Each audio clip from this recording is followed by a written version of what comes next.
Le président de la République, chef de l'État Issoufou Mahamadou, a regagné Niamey cet après-midi après avoir pris part à Abidjan en Côte d'Ivoire au sommet Japon-Côte d'Ivoire élargi aux pays membres de la CEDEAO.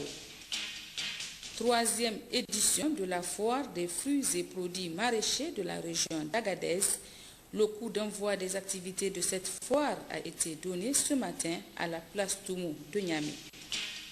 Les événements importants ayant marqué l'année 2013 sur le plan international, ce soir dans cette édition, le rappel des faits dans quelques instants. Bonsoir à tous et bienvenue dans cette édition. Retenez tout d'abord que le président de la République, chef de l'État Issoufou Mahamadou, a regagné Niamey cet après-midi en provenance d'Abidjan en Côte d'Ivoire où il a pris part au sommet Japon-Côte d'Ivoire élargi à la CEDEAO. À sa descente d'avion, il a été accueilli par le Premier ministre chef du gouvernement avant d'être salué par les présidents des institutions et les membres du gouvernement.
Et oui, le président de la République, chef de l'État Issoufou Mahamadou, a, comme vous le savez, effectué une visite de travail et d'amitié à Abidjan, en Côte d'Ivoire, du 10 au 11 janvier 2014. Le président de la République a pris part au sommet Japon-Côte d'Ivoire, élargi aux autres pays membres de la CEDEAO. Le compte rendu de nos envoyés spéciaux, James Didier et Haman Sey.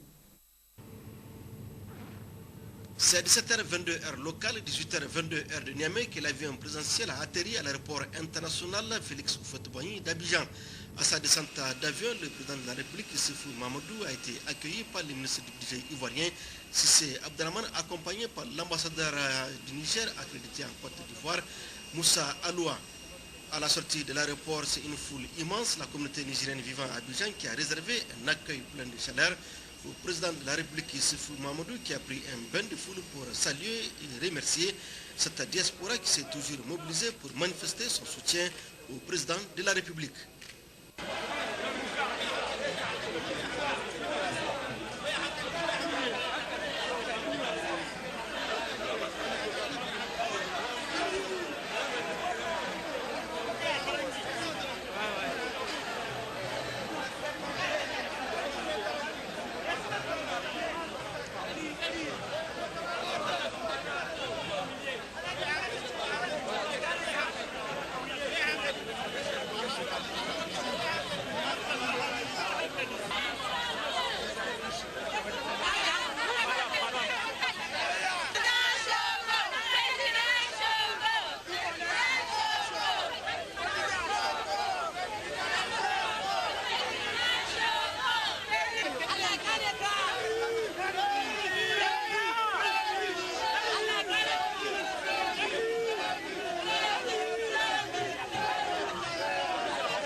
travail et d'amitié à Abidjan, le président de la République a pris part au sommet Japon-Côte d'Ivoire élargi aux autres pays membres de la communauté économique des États de l'Afrique de l'Ouest, CEDEAO, rencontre qui a vu également la participation d'une dizaine de chefs d'État et de gouvernement de la CEDEAO.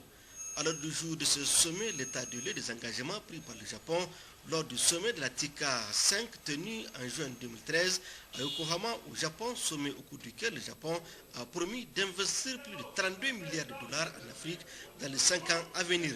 Engagement réaffirmé par le Premier ministre japonais Shinzo Abe lors du dîner offert à ses hôtes par le chef de l'État ivoirien Alassane Ouattara, président en exercice de la CEDEAO.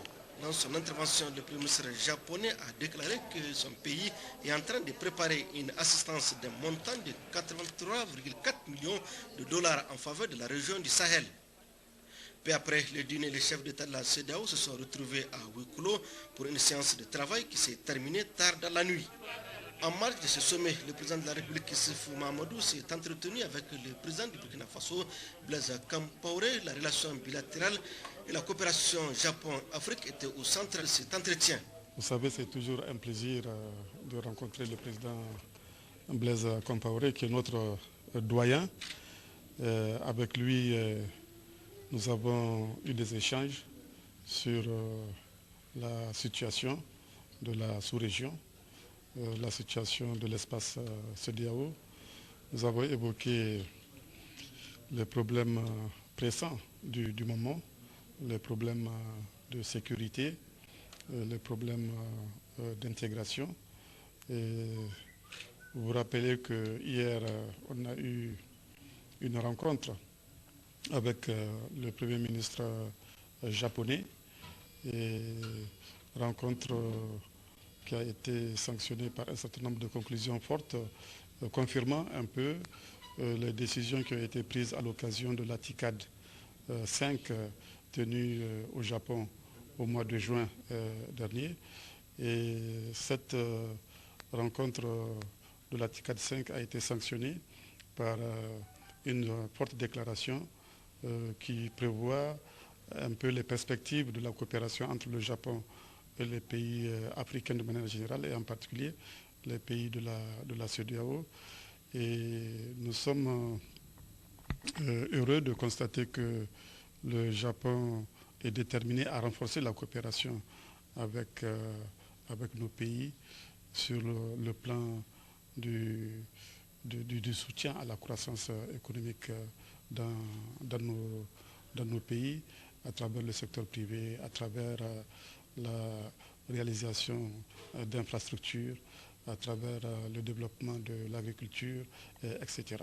Et le Japon a décidé d'apporter, comme vous le savez, des ressources importantes, 32 milliards de dollars, qui vont servir à donner un coup de fouet à la coopération entre ce pays et l'Afrique de l'Ouest en particulier. Donc nous sommes revenus avec le président sur les conclusions de la réunion d'hier, et on s'est félicité du caractère positif de ces conclusions.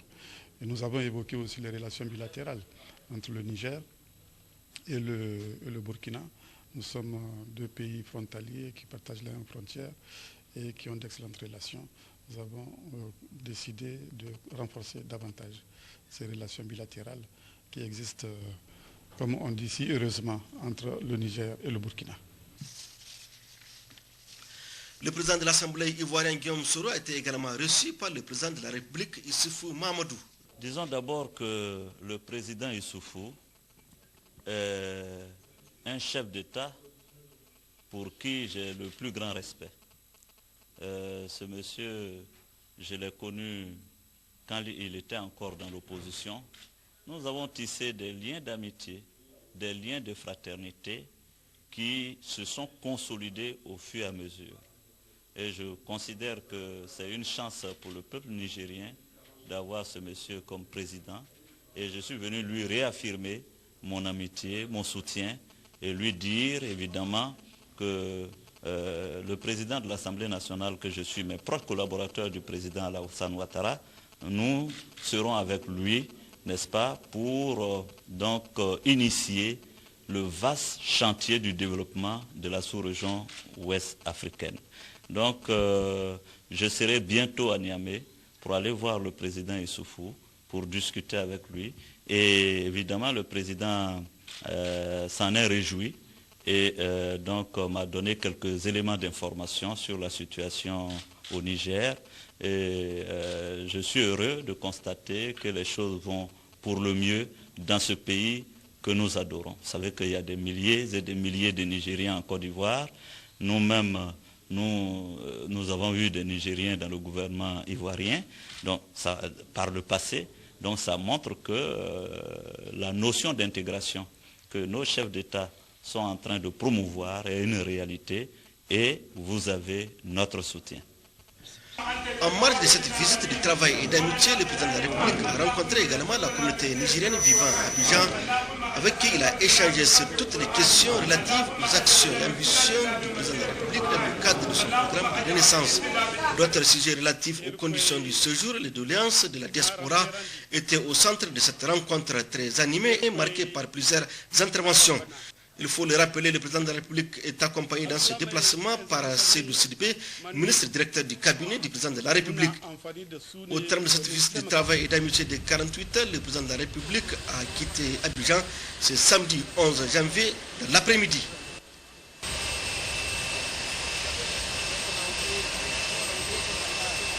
Le Premier ministre chef du gouvernement, Birji Rafini, a reçu ce matin en audience une délégation de Gouche Compagnie conduite par Marvin Gouche. C'était en présence du ministre de l'Équipement, Ibrahim Nomaou.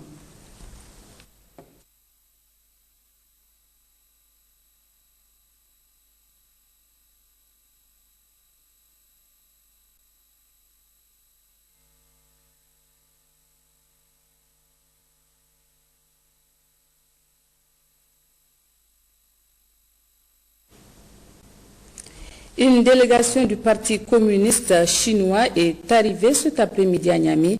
Elle a été accueillie à sa descente d'avion par le ministre de l'Intérieur, de la Sécurité publique, de la décentralisation et des affaires religieuses et coutumières, Hassoumi Massaoudou.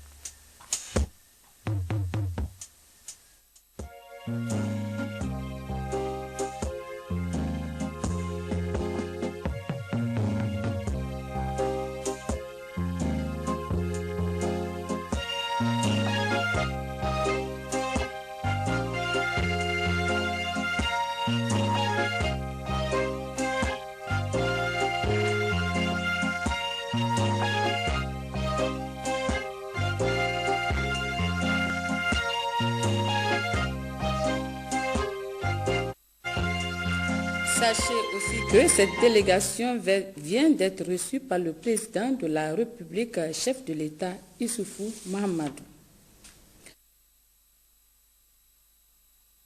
Et la coexistence pacifique intercommunautaire se sont ouverts hier à Tesker sous la présidence du ministre d'État, ministre des Affaires étrangères, de l'intégration et des Nigériens à l'extérieur, Bazoum Mohamed, en présence de son homologue de l'élevage, des gouverneurs des régions de Zinder et d'Ifa, ainsi que du président de la haute autorité à la consolidation de la paix. La synthèse avec Sandana Tahi et Lawali Babali. La cérémonie d'ouverture de ce forum qui a regroupé les autorités administratives, coutumières, les responsables des services des forces de défense et de sécurité des Zinder et plusieurs invités venus des régions de Difa et Agadez a été marquée par le discours de bienvenue du maire et préfet de Tesker, suivi du mot de remerciement du gouverneur de la région de Zinder, Kalla Moutari, à l'adresse des organisateurs de cette rencontre historique de Tesker. Une rencontre qui abordera les questions de paix et de développement qui constituent d'importantes priorités pour cette vaste entité soumise à la rigueur du climat. En effet, Tesker est éloigné des principales zones économiques du pays. C'est une zone enclavée et d'accès difficile, où les conditions environnementales et climatiques sont rudes. Les services sociaux de base y sont insuffisants. Ces conditions sont aggravés par les contraintes propres à la vie nomade de ces populations dont la principale activité est l'élevage. L'élevage extensif, comme vous le savez, s'accompagne de tentations. Car si on ne peut pas voler un champ, il est aisé de voler un chameau. Le contexte général que je viens d'évoquer sous-tend les problèmes que nous allons aborder lors de nos discussions. Il constitue autant de défis que le gouvernement entend relever dans cette zone. La haute autorité à la consolidation de la paix jouera sa partition pour faire face à ces défis. Comme vous le savez, son mandat l'autorise à prendre des mesures urgentes, y compris par la discrimination positive, afin de ramener ces zones difficiles au même niveau que le reste du pays en termes d'encadrement et d'interventions diverses de l'État.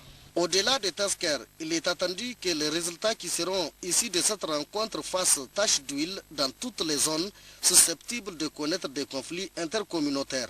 Pour le gouvernement, mettre fin aux situations de conflits de ce genre est d'autant plus urgent maintenant que l'instabilité et l'insécurité qui prévalent dans certains pays voisins ont un impact direct et lourd sur notre propre stabilité en tant que pays. Nous voulons que la paix règne chez nous, qu'elle règne entre toutes les communautés pour que nous soyons à l'abri des irradiations émanant des conflits qui ont cours dans certains pays de notre voisinage immédiat. Cette grande rencontre est aussi une belle opportunité pour discuter de tous les problèmes auxquels sont confrontées les populations dans leur vie de tous les jours, caractérisée par tous les facteurs qui ont été cités par les différents intervenants qui m'ont précédé à ce micro.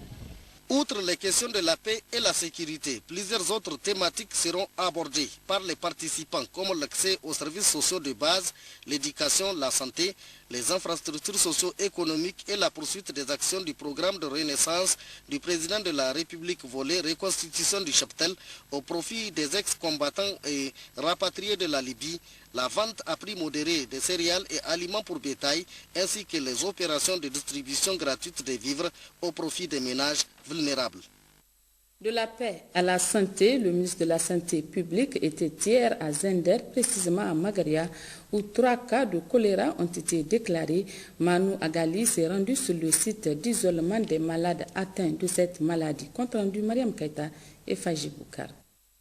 Accueilli à 10 km à l'entrée de la ville de Zender par les autorités administratives, le personnel de la Direction régionale de la santé publique et les élèves de l'ENSP, le ministre de la Santé publique, Manu Agali, a aussitôt pris la route pour Magaria pour constater de visu la situation du cas d'épidémie de choléra déclaré tout récemment, les mesures prises et celles à envisager, objet du présent déplacement.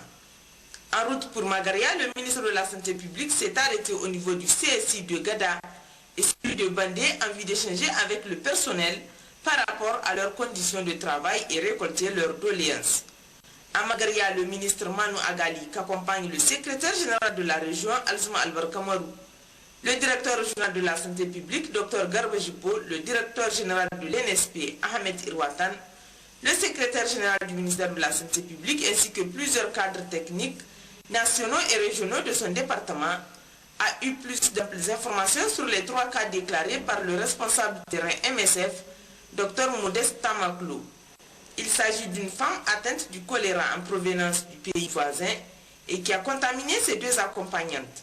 Une situation qui a pu être contrôlée grâce à la promptitude de MSF et du comité de gestion des épidémies à qui le ministre a transmis tous ses encouragements avant d'ordonner séance tenante la délocalisation du site de l'enceinte du district vers un site indépendant qui sera octroyé par la mairie.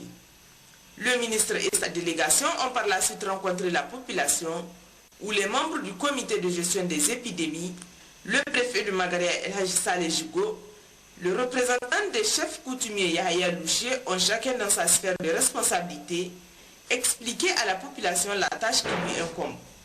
Pour Dr Abachir Rano, chargé des épidémies, les mesures préventives relatives à la propriété des lieux, des aliments et corporels, la consommation de l'eau potable sont de taille, car le manque de propriété est le premier facteur favorisant le choléra.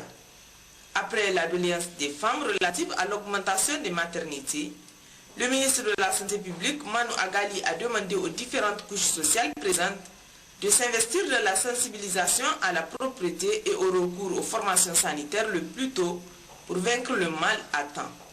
Une rencontre technique a par la suite réuni les cadres avec le ministre autour d'une projection sur la situation épidémiologique récente du cas de choléra déclaré, présenté par le médecin-chef du district et dont les malades ont été relâchés. Une situation dont dira le secrétaire général du ministère de la Santé publique ne peut être classée contrôlée, car un seul cas de choléra constitue une épidémie. Et il faut au minimum 15 jours après un traitement, voire un mois, sans une nouvelle annonce de cas pour déclarer que la maladie a été maîtrisée. Et de ce fait, la sensibilisation doit être intensifiée. Un engagement pris par les chefs coutumiers pour faire de la sensibilisation leur cheval de bataille afin qu'il n'y ait plus de cas de choléra déclarés à Magaria en particulier et dans tout le pays en général. Après Zender, hier, le ministre de la Santé publique, Manu Agali, est depuis ce matin dans la région de Maradi, où il a effectué des visites de supervision des services de santé et de prise en charge du choléra. Il était notamment dans le département d'Agué et dans la commune rurale de Gabi. Nous y reviendrons dans nos prochaines éditions. La commune rurale de Tesker a constitué hier la 3e étape de contrôle des activités mises en œuvre dans le cadre de l'initiative 3N et de suivi de la campagne pastorale, compte rendu Sandanatahi et Lawali Babali.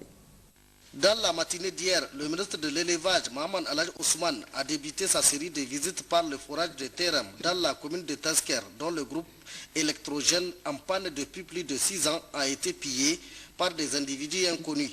Ce qui du coup a entraîné le départ de la population de ce site qui présente pourtant un pâturage diversifié.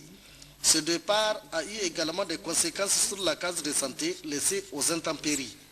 Un devis doit être élaboré par la direction de l'élevage de concert avec celle de l'hydraulique relativement à la réhabilitation de ces forages, et un comité de gestion doit être mis en place par la mairie afin de pérenniser ces importants investissements selon le ministre de l'élevage. Au centre de vaccination de Ndouna, le ministre a rencontré sur place vaccinateurs et éleveurs pour échanger avec eux sur la nécessité de déclarer et de traiter les cas de la pyroplasmose qui a déjà causé la mort de plusieurs gros ruminants. Par contre, des activités ont été au centre des entretiens qu'a eu le ministre avec la population vivant aux alentours du puits de Koringa. Il s'agit du bon déroulement de la campagne de vaccination au niveau de ces centres où, à la première journée déjà, plus de 500 têtes, toutes espèces confondues, ont été vaccinées, et la deuxième activité est relative à la réalisation du puits pastoral qui connaît un problème de mise en eau. Ce problème est identique à celui relevé au niveau du puits de Sidinga, où le ministre Mahaman Alaj Ousmane a déploré l'état défectueux du portique qui présente un piège pour les enfants, ainsi que la mise en eau faite des matériaux traditionnels. Ce puits doit aussi être doté d'anti-bourbiers et des travaux d'aménagement doivent être réalisés. À noter enfin qu'au niveau de tous les centres de vaccination visités, le ministre de l'élevage, Mahaman Alaj Ousmane, a longuement entretenu les éleveurs sur les réalisations salvatrices de l'initiative 3N au profit du secteur de l'élevage, dont entre autres la vente à prix modéré des aliments pour bétail, des vivres au profit des ménages vulnérables, des opérations de distribution gratuite des animaux dans le cadre de la reconstitution du cheptel et cette campagne de vaccination gratuite des animaux.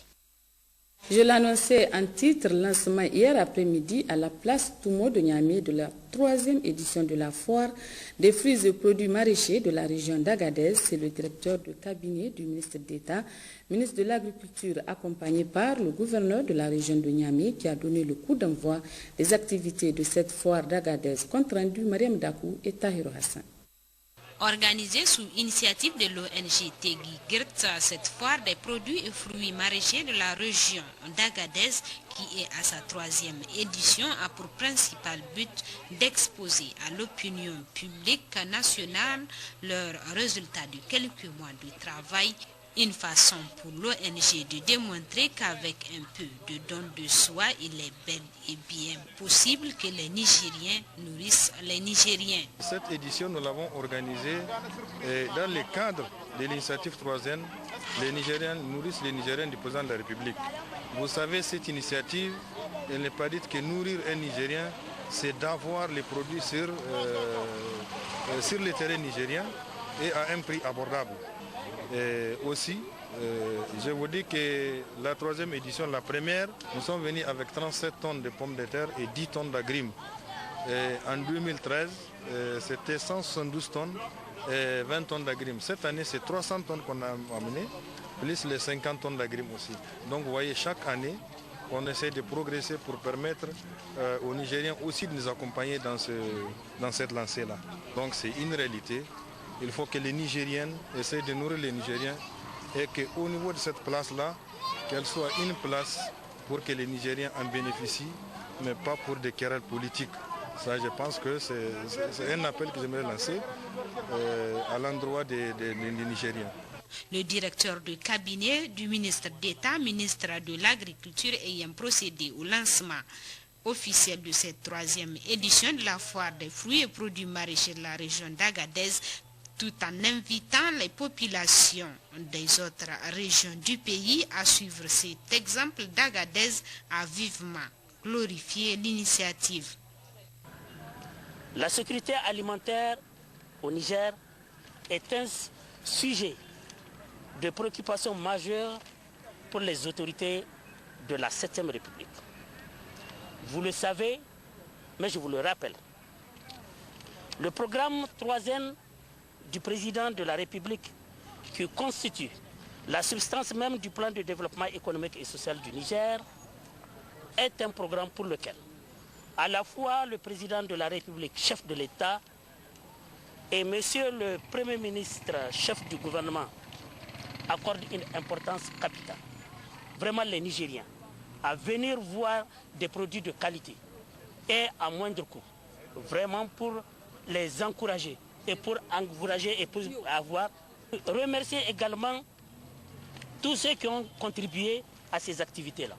Sans compter épices, ail, oignons, c'est plus de 300 tonnes de pommes de terre et 50 tonnes d'agrumes qui sont exposées à cette foire qui se tient à la place Toumo de Niamey.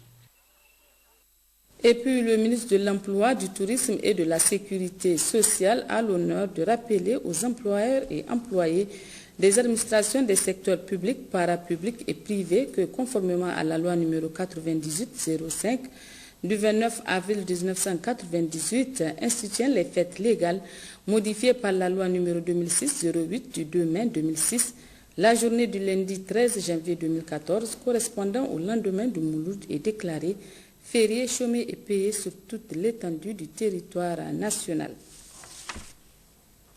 Une mission du ministre de l'Enseignement primaire conduite par le directeur de cabinet de la ministre Mohamed Seydou a animé ce matin à Tawa une réunion d'information de tous les acteurs de l'éducation sur la réforme du CFEPD et du CEPE franco-arabe. Détail Mohamed El Mokhtar et Yazir Rabiou.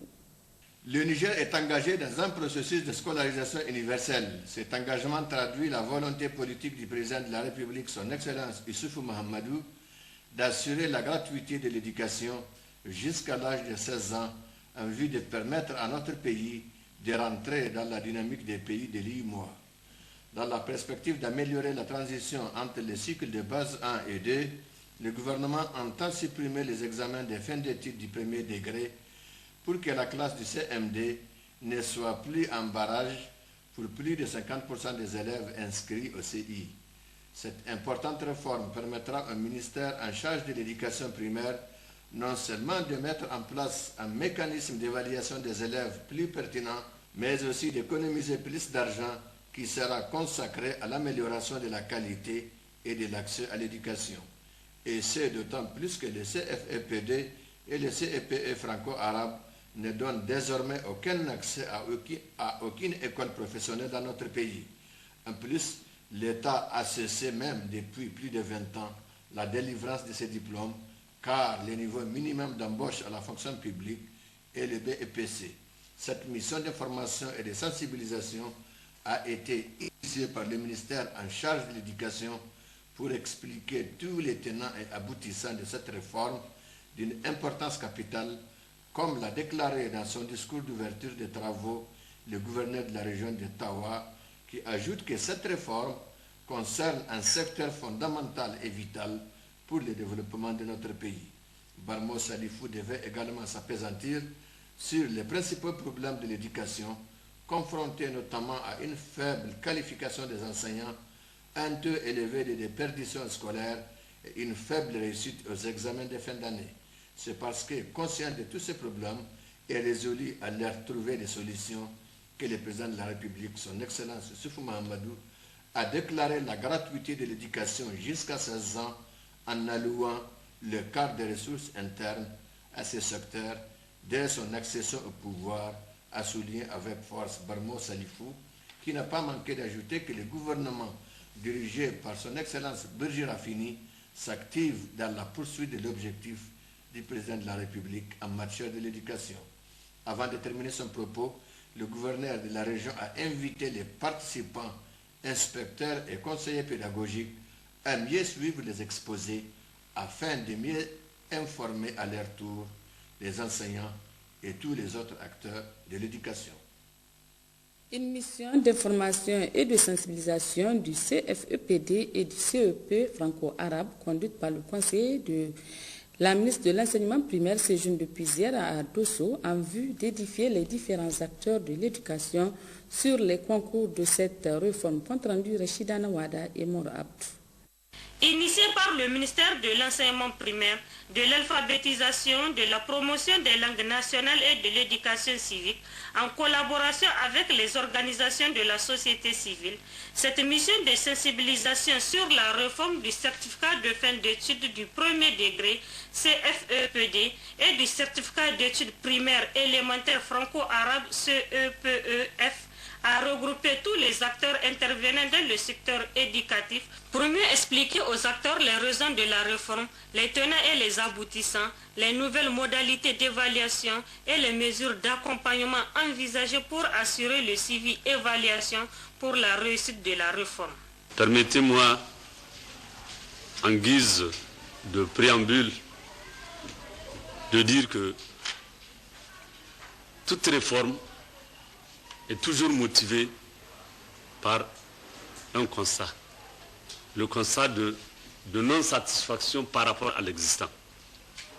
Chaque fois qu'on entreprend une réforme, quelque part, que ce soit dans le domaine de l'éducation ou une réforme économique ou politique ou quelconque, c'est que quelque part, on n'est pas satisfait de ce qui se passe actuellement.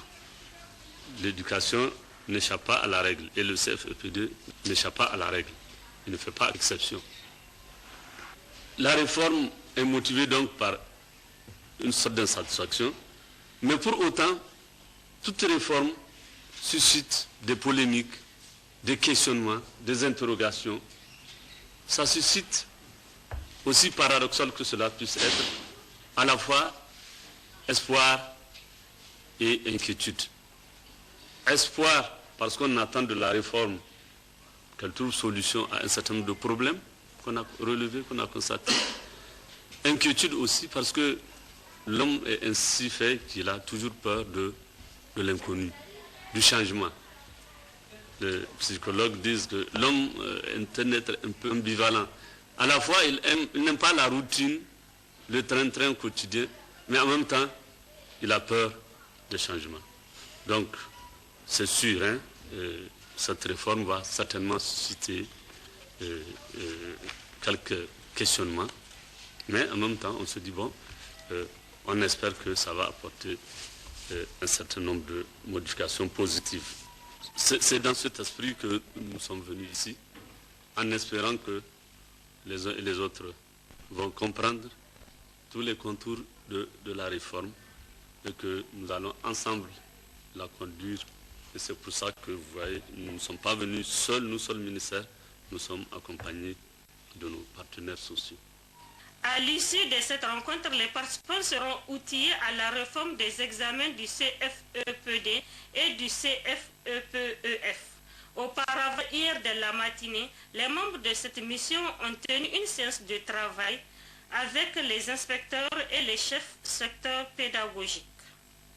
Voyons à présent ce dossier de l'actualité internationale qui a été marqué en 2013, particulièrement en Afrique, par des conflits, des coups d'État militaires, la mort du père de la nation arc-en-ciel Nelson Mandela, l'enlèvement et la libération des otages et d'autres événements dans le monde, comme la poursuite de la guerre en Syrie. C'est un dossier signé Guy Mathieu Théa. L'année 2013 a été marquée par le décès le 5 décembre du père de la nation arc-en-ciel, Nelson Mandela, à l'âge de 95 ans. Après 27 ans d'emprisonnement dans des conditions très dures, Mandela a été libéré le 11 février 1990. En 1993, il reçoit avec Frédéric de Klerk le prix Nobel de la paix pour avoir conjointement et pacifiquement mis fin au régime de l'apartheid et jeté les bases d'une nouvelle Afrique du Sud démocratique. Il devient le premier président d'Afrique du Sud en 1994. C'est ce grand homme combattant de la liberté que le peuple sud-africain et les chefs d'État et de gouvernement venus du monde entier lui ont rendu un dernier hommage. Nelson Mandela a été inhumé dans son village d'enfance de Kounou, en Afrique du Sud. Un autre fait marquant ayant marqué l'actualité en 2013 est la rénonciation du pape Benoît XVI de ses charges au Vatican et l'élection d'un nouveau pape François argentin, premier jésuite élu par ses pairs cardinaux à la tête de l'église catholique Saint-Pierre de Rome.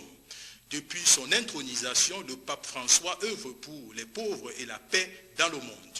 L'on notera aussi l'intervention militaire le 12 janvier 2013 pour libérer les villes de Konan, Gao, Tombouctou, Kidal et Tessalit, contrôlées par les djihadistes qui terrorisaient les populations du Nord avec l'application de la charia et descendaient pour prendre la capitale Bamako.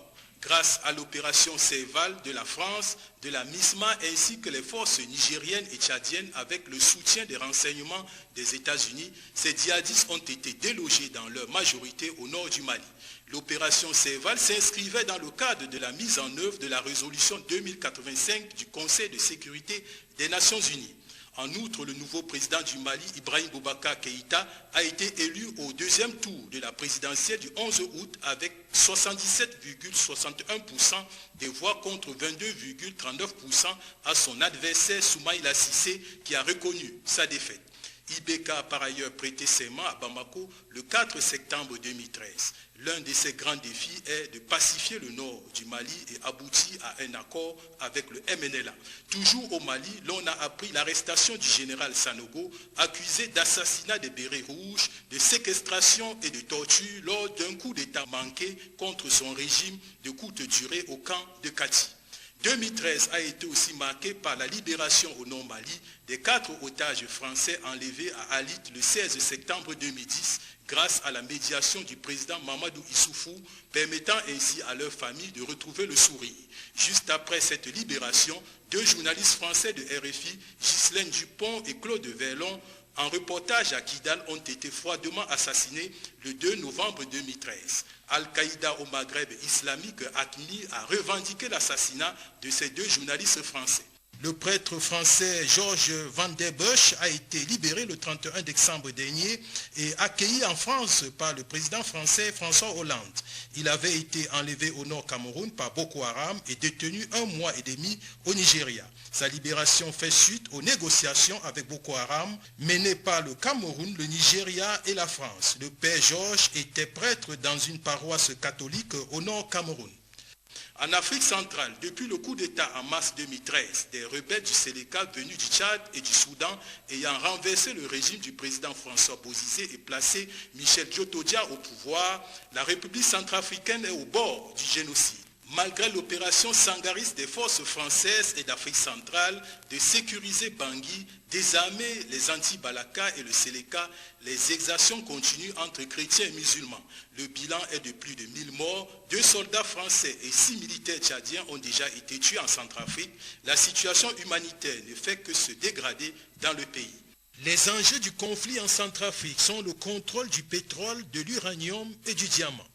Le président du Sud-Soudan, Salva Kiir, a échappé cette année à une tentative de coup d'État à Juba, initiée par l'ex-vice-président Riek Machar. Le jeune État indépendant seulement depuis près de 3 ans est au bord de la guerre civile. Le nombre de victimes est de plus de 500 morts et plus de 10 000 personnes déplacées à travers le pays. De nombreux charniers ont déjà été découverts. Les États-Unis ont déjà annoncé la suspension de leur aide en cas de coup d'État. L'année a été également marquée par le déroute du M23 soutenu par le Rwanda dans l'est de la RDC par l'armée congolaise avec le soutien de la brigade spéciale des Nations Unies. Le M23 et le gouvernement congolais ont signé un accord de paix en Ouganda, mettant ainsi un terme à ce conflit dans l'est de la RDC qui a causé des millions de morts et de nombreux viols dont les femmes ont été les principales victimes. L'on notera aussi en fin d'année 2013 en RDC les attaques des assaillants se réclamant du pasteur Mukungu Bila qui ont tenté de prendre la télévision congolaise, l'aéroport international de Kinshasa et l'état-major de l'armée congolaise avant d'être neutralisés par les forces de défense et de sécurité de la RDC. D'autres attaques ont aussi concerné les villes de Lubumbashi, Kolwezi et Kindu. Le bilan de ces attaques considérées comme une tentative de déstabilisation du régime de Joseph Kabila s'élève à plus de 100 morts côté assaillants et de 8 soldats tués. Un autre fait ayant marqué l'actualité est la destitution et l'arrestation en juillet 2013 du président Morsi par l'armée égyptienne. Depuis 6 mois, les frères musulmans manifestent pour exiger sa libération et son retour au pouvoir. Le nouvel homme fort d'Égypte, le général Al-Sisi, a déclaré que les frères musulmans sont désormais une organisation terroriste depuis les attentats perpétrés en Égypte ayant causé de nombreux morts et blessés. Les États-Unis ne sont pas d'accord de cette décision. Le démantèlement de l'armement chimique syrien a également marqué l'actualité en 2013. À l'issue de près de 3 jours de discussion, les États-Unis et la Russie sont parvenus à un accord sur le démantèlement complet de l'arsenal chimique syrien d'ici la mi-2014. L'accord a permis à Bachar al-Assad d'échapper au bombardement de la coalition contre son régime, accusé d'avoir utilisé les armes chimiques contre sa population dans la banlieue de Damas. L'on notera aussi cette année le sommet de l'Élysée Afrique-France sur la paix et la sécurité en Afrique qui regroupait autour du président français François Hollande les chefs d'État et de gouvernement des pays africains. Notez aussi que Angela Merkel a été réélue pour un 3e mandat comme chancelière de la République fédérale d'Allemagne, la première puissance économique d'Europe. L'année s'achève avec un espoir et une grande avancée sur le plan médical. Un cœur artificiel a été implanté dans la poitrine d'un patient souffrant d'insuffisance cardiaque. L'opération s'est déroulée dans un hôpital parisien. Le patient se porte bien. Cette nouvelle prothèse conçue par des médecins français est un espoir. La prothèse permettra de sauver de nombreux patients souffrant d'insuffisance cardiaque, que l'année 2014 soit plus meilleure. Merci Guy Mathieu pour ce rappel. Cérémonie de baptême la semaine dernière du collège d'enseignement général Sanam dans le département d'Abalak. C'était en présence des autorités administratives et coutumières, des populations et de plusieurs invités. Le commentaire de Zakari Mamad. Ils étaient nombreuses populations, autorités administratives et coutumières de la commune rurale de Sanam à se retrouver tôt ce matin du samedi 4 janvier 2014 pour la cérémonie du baptême du collège d'enseignement général de la dite localité initiée par AEN, Action Éducation au Niger, et qui porte désormais le nom de Sarah Brugnano. 4 janvier 2014, une date gravée à jamais dans les annales de la commune rurale de Sanam et qui a donné l'occasion au maire de la commune, au nom du préfet du département de Abala, empêché de saluer et de magnifier tous les appuis de l'AEN, Action Éducation au Niger, quant à l'accompagnement des efforts de l'État sous l'impulsion du président de la République Issoufou Mahamadou dans le secteur de l'éducation. Le CEG de Sanam a rappelé le maire de la commune rurale de Sanam a été entièrement construit par l'AEN et c'est à ce titre que les populations à travers les autorités communales ont décidé de donner le nom de Sarah Brugnano à leur établissement, a ajouté le maire de la commune rurale de Sanam. Intervenant quant à eux, auparavant, le président de l'association des parents d'élèves, le représentant des élèves du CEG de Sanam et l'inspecteur secondaire ont tour à tour donc loué tous les efforts fournis par l'AEN à travers Dr Laouli Dembo, qui a mis à profit ses relations et l'opportunité pour créer les conditions de travail, gage d'une réussite certaine confirmée par les très bons résultats enregistrés au CEG de Sanam. Ces intervenants ont enfin exhorté les populations, les parents d'élèves, élèves et enseignants du collège Sarah Brugnano à faire un bon usage de cette infrastructure. Pour sa part, la représentante de l'AEN, Action Éducation au Niger, a dans son adresse fait la genèse des relations de coopération entre l'association Action Éducation au Niger et l'association des parents d'élèves de Sanam.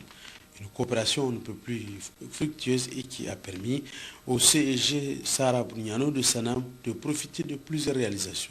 Mademoiselle Sarah Brugnano s'est dit réconfortée par cette marque d'attention à son égard car ce geste lui va droit au cœur.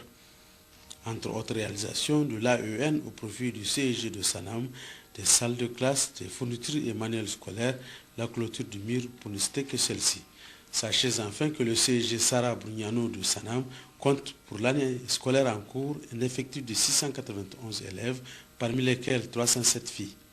En fin d'année scolaire 2013, le taux de réussite au BEPC du collège de Sanam était de 100%.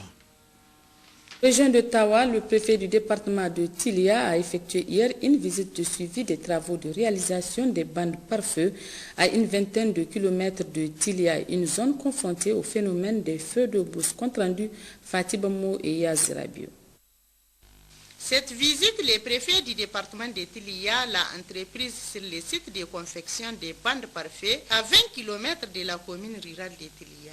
M. Al-Husseini Biki est allé constater de lui-même l'avancement des travaux de réalisation de ces bandes pare-feu financées par l'État nigérien.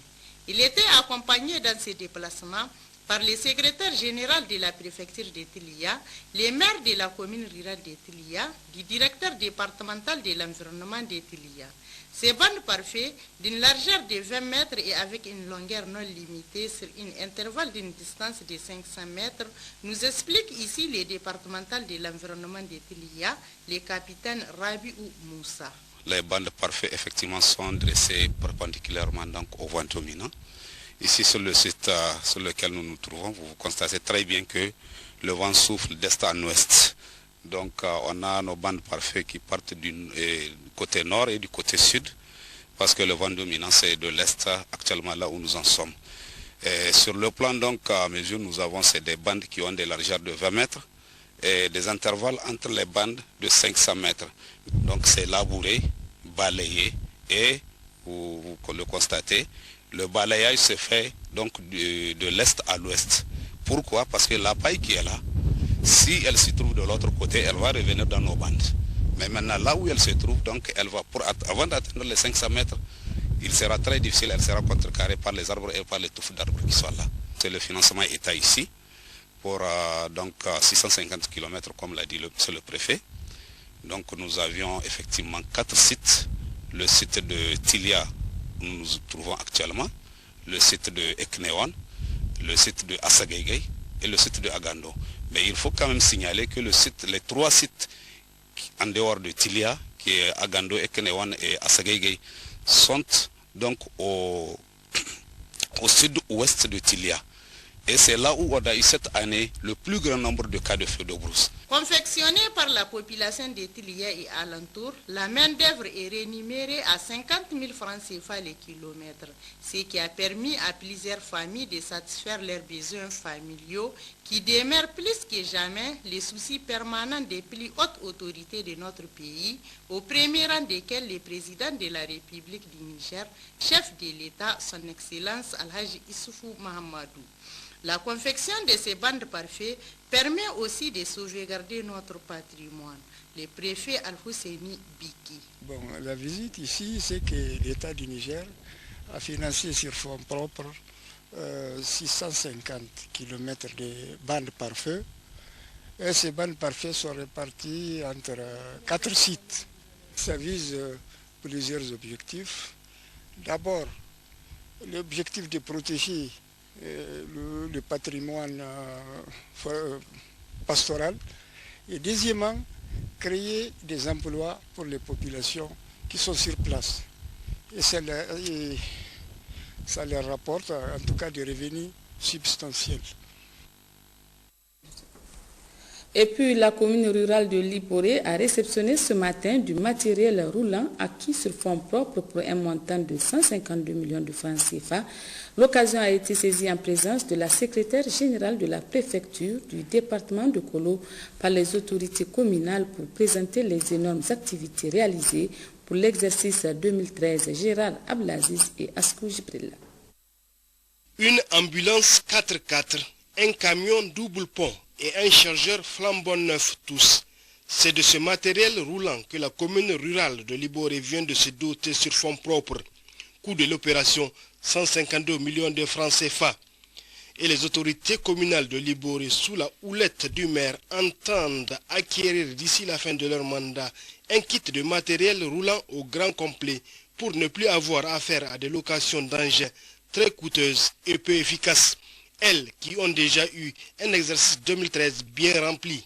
Au titre de l'exercice, les réalisations de la commune rurale de Liboré se résument à la construction et l'équipement de 9 salles de classe, la construction de 5 latrines scolaires, la construction d'une digue de désenclavement des villages à Bangoubanda, la construction de 2 magasins de banques céréalières, la construction de 10 ralentisseurs pour sécuriser les élèves et les habitants, l'électrification du village de Kouaroukoukou et la réalisation des extensions dans certains villages déjà électrifiés. Des bornes fontaines, 3 bornes fontaines au niveau de Tonkobongo, Malalay et Tchendifarou, la réalisation d'un forage à Galbal, la dotation des formations sanitaires en produits de première nécessité, la dotation des producteurs en semences et pesticides pour assurer une production sans parasites. Et enfin, l'acquisition du matériel roulant objet de la présente cérémonie. Ces réalisations sont l'émanation d'un conseil municipal dont je salue son engagement, sa clairvoyance et sa bonne compréhension du développement communal. Il serait ingrat de ma part, de notre part, si nous passons sous silence les efforts des partenaires qui nous ont accompagnés au cours de l'année 2013. Nous retenons pour l'essentiel l'État nigérien pour la construction de 21 classes, la réalisation de 2 bonnes fontaines, l'appui en kit d'urgence, en vivres environ 246 tonnes, ainsi que la vente à prix modéré. Le plan Niger pour l'appui en kit d'urgence, en semences et matériel aratoire à nos producteurs. Le PRODEC pour l'appui à l'informatisation du système d'état civil, le renforcement des capacités de l'exécutif communal. Nous leur exprimons toute notre reconnaissance. La commune rurale de Liboré, qui va intensifier ses interventions dans le domaine de l'éducation, de la santé et de l'hydraulique, demande au gouvernement la réhabilitation urgente de son aménagement hydro-agricole. C'est une prouesse que les autorités communales de Liboré viennent de réaliser avec bien évidemment la compréhension de la population à qui un vibrant hommage a été rendu, surtout quand on sait que les moyens financiers font défaut aux communes au Niger de manière générale du fait de l'incivisme fiscal. Liboré a su donc relever le défi et entend poursuivre de la plus belle des manières la promotion de son développement local. Un état de fait salué et encouragé par les autorités administratives et coutumières, notamment le chef de canton de Liboré, Amirou, et la secrétaire de la préfecture du département de Kolo. La société de raffinage de Zender, Soraz, pour porter haut son écho à travers la promotion de ses prestations dans le domaine du raffinage, a organisé hier sur son site un forum dit Forum de la promotion de la Soraz et de ses partenaires. C'était sous la présidence du directeur général des hydrocarbures représentant le ministre de l'Énergie et du Pétrole, avec la participation de ses partenaires du Niger et du Nigeria. Les détails avec Karmaman Kabiru et Ali Abou. Il est important de souligner que la tenue de cette manifestation et initiative propre des responsables de la société de raffinage de Zender Soraz non seulement vise à porter haut l'écho de cette unité industrielle qui plus est une fierté nationale à travers la promotion de ses prestations dans le domaine du raffinage, mais aussi et surtout elle entre dans le cadre des actions préconisées par le ministère de l'Énergie et du Pétrole pour ainsi améliorer davantage de performances de la raffinerie de Zender. Car de sa conception à sa réalisation, Soraz a suscité et suscite encore beaucoup d'espoir à la population nigérienne, et cela à juste titre en témoignent ces mots du directeur général des hydrocarbures dans son discours d'ouverture du dit forum en présence du président du conseil d'administration de la Soraz, Issouf Katambe, des responsables au plus haut sommet de la Soraz, ainsi que ses partenaires du Niger et du Nigeria. C'est avec un réel plaisir que je prends la parole au nom du ministre de l'Énergie et du Pétrole pour souhaiter la bienvenue à tous les participants, tant nationaux que ceux venus de l'extérieur, à ce premier forum de Soraz intitulé Forum de promotion de la Soraz et de ses produits. C'est le lieu de me réjouir de cette heureuse initiative des responsables de la société de raffinage de Zender d'organiser un tel forum dont l'objectif, il faut le rappeler, est de porter haut le coût de Soraz à travers la promotion de ses prestations dans le domaine du raffinage. C'est le lieu de les féliciter pour le professionnalisme dont ils font preuve. L'État est avec vous pour que vous déployez dans ce secteur si important de notre économie. Adolphe Baguidi Wali devait par la suite en substance préciser qu'il est important de souligner que dans la mémoire collective, on se rappelle encore que jusqu'à une date récente, le Niger était totalement tributaire de l'extérieur pour son approvisionnement en produits pétroliers. Aujourd'hui, a-t-il expliqué, la réalisation de cette importante infrastructure qu'est la Soraz a permis de réduire considérablement la facture pétrolière du Niger et son indépendance énergétique se trouve considérablement réduite. Et nonobstant les difficultés liées aux activités de raffinage et à un environnement difficile, a indiqué le directeur général des hydrocarbures au ministère de l'Énergie et du Pétrole, le constat a été fait que l'œuvre de Soraz devait être soutenue davantage. Pour ainsi faire découvrir la raffinerie aux participants, une visite guidée a été organisée où les invités ont à loisir apprécié les différentes unités, leur fonctionnement, ainsi que toute cette gamme de machines, appareils et équipements ultra sophistiqués de dernière génération, plaçant du reste la raffinerie de Zender au rang des unités les plus performantes et les plus modernes d'Afrique. Une rencontre devait par la suite réunir les participants et les responsables de la Soraz, rencontre au cours de laquelle, pour mieux cerner la question et découvrir davantage la Soraz, des présentations par les différents responsables des départements et services de la Soraz ont été faites, notamment par le département technique, le service de laboratoire, le département vente, suivi d'un débat où les uns et les autres ont fait des propositions, suggestions et recommandations entrant dans le droit fil des actions qui s'inscrivent dans la vision toujours soutenue des autorités de la 7e République, au premier chef, le président de la République, Issouf Mahamadou, de faire davantage du secteur pétrolier un secteur porteur grâce à sa contribution au développement socio-économique du Niger. À noter qu'avec une capacité d'1 million de tonnes par an, Soraz tend vers sa capacité de croisière en 2013 avec une production de 876 000 tonnes contre 600 000 tonnes en 2012 et tourne aujourd'hui en toute sécurité avec une production progressive et une bonne perspective pour cette année 2014. Le gouverneur de la région de Tawa a procédé hier à l'inauguration officielle de la mosquée de vendredi de Barmou. C'était en présence de plusieurs invités et de nombreux fidèles, compte rendu Mohamed El Mokhtar et Lawal Sini. Il s'agit de ces joyaux construits pour l'adoration d'Allah, un bâtiment flambant neuf qui doit accueillir les fidèles pour les 5 prières quotidiennes et la grande prière de vendredi, ainsi que tous les autres actes religieux.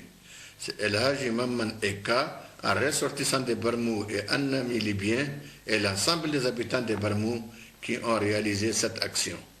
Outre le gouverneur de la région de Tawa, Barmou Salifou, plusieurs personnalités, au nombre desquelles des anciens ministres, des députés nationaux, les autorités administratives et coutumières et les élus locaux, ont pris part à la grande cérémonie d'inauguration officielle de cette mosquée, dénommée Masjid Bilal Ben Rabah de Barmou, un souvenir au grand compagnon du prophète sallallahu alayhi wa sallam, qu'était Bilal Ben Rabah, le muezzin du prophète. Après la Fatiha, le chef du village de Barmou, les chefs de canton de Kalfou et les maires de la commune de Barmou ont pris la parole pour dire leur joie et leur remerciement aux invités de marque qui ont fait le déplacement de Barmou, au premier rang le gouverneur de la région Barmou Salifou. Le promoteur Maman Eka a abondé dans le même sens avant de remercier tous ceux qui ont pris part à la réalisation de cette mosquée. Le gouverneur de la région Barmou Salifou a rendu grâce à Allah qui conçoit ingénieusement les choses en permettant à M. Barmou d'inaugurer la grande mosquée du village de Barmou.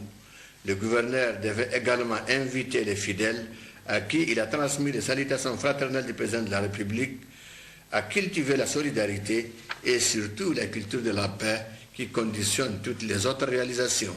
Au terme de son intervention, Barmou Salifou et les promoteurs ont procédé à la coupure du ruban avant d'effectuer la prière de vendredi. Après la prière, l'imam et le chef de canton de Tawa ont pris la parole pour implorer Allah afin qu'il descende sa bénédiction et sa miséricorde sur l'ensemble de notre pays et sur toute la communauté islamique. Et comme annoncé, le président de la République, chef de l'État Issoufou Mahamadou, a reçu en audience ce soir à sa résidence une délégation du comité central du Parti communiste chinois, conduite par le ministre du département international du comité central du Parti communiste.